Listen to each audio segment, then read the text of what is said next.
tarkashi.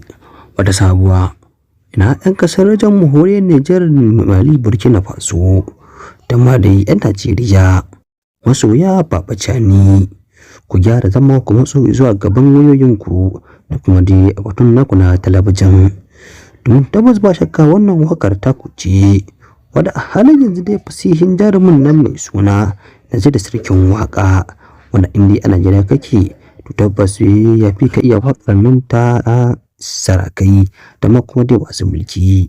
A halin yanzu dai masu daɗi sabuwar wakar da Brigadier Abdulrahman Chani mai taken kowa ya sallama. Halin yanzu dai tsakanin nan na mawaƙin nan na sarakai wato dai Naziru Sarkin Waka da kuma dai Fati Nijar, shin kudar kuma na alƙalanci waƙar wane ne nan tafi daɗi a cikin su, kuma baitin wane nan za a fi ji da shi kuma za a fi saurare ta fannin mata ko kuma dai maza wato da yana sa'u or jallo. Amma ma saurare kafin mu kai kawo muku wannan fitacciyar waƙar za mu so da ya kasance wannan shi ne fake nan zuwa na farko cikin wanda sha mai albarka ku banda su kira bin ta danna mana alamar ƙararrawar sanarwa dai domin tabbasa kan ne kaɗai ke ƙara mana ƙaunar gwiwar da kuma dai tabbatar da cewa lalle ba mu kawo mana gamsar da ku da labaran nan mu a koda yaushe a cikin tasha mai albarka mai taken wasiƙa.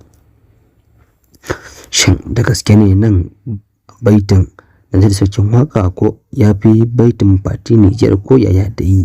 Shin halin yanzu dai Chani ya riga da zama karfin kafa ga wato dai yan bindigar Nijar din da kuma dai wato dai makiyan shi ko yaya dai? Shin ba saurare yaya al'amarin yake duka halin yanzu dai ku tattara mana nutsuwar ku guri ɗaya cak don ku ji abin da yake wakana a halin yanzu.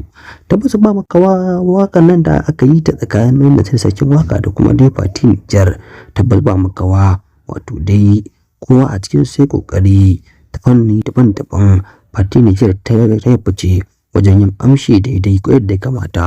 Wannan waka ta su mai suna Balaraba ta ma mai social media musamman mata ko ina. Haka zalika dai shi ma dai Naziru Sarkin Waka dai yayi kokari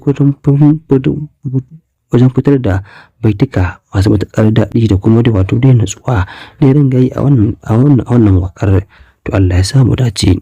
Shi kuma dai wato dai Chani karfin kafa boka kafa malam kafa boka a halin yanzu dai ya riga da ya zama karfin kafa ko kuma a ce ya riga ya zama dangar bakin tulu a taba ka tulu ya fashe. Tabbas yanzu yan ta'adda sai san jira da kuma dai makiyansa. Muna kuma fatan Allah ƙara mai lafiya da san kwana masu da mutan lafiya na kwara kullum wasikar nan ta fito suna ce mutan lafiya.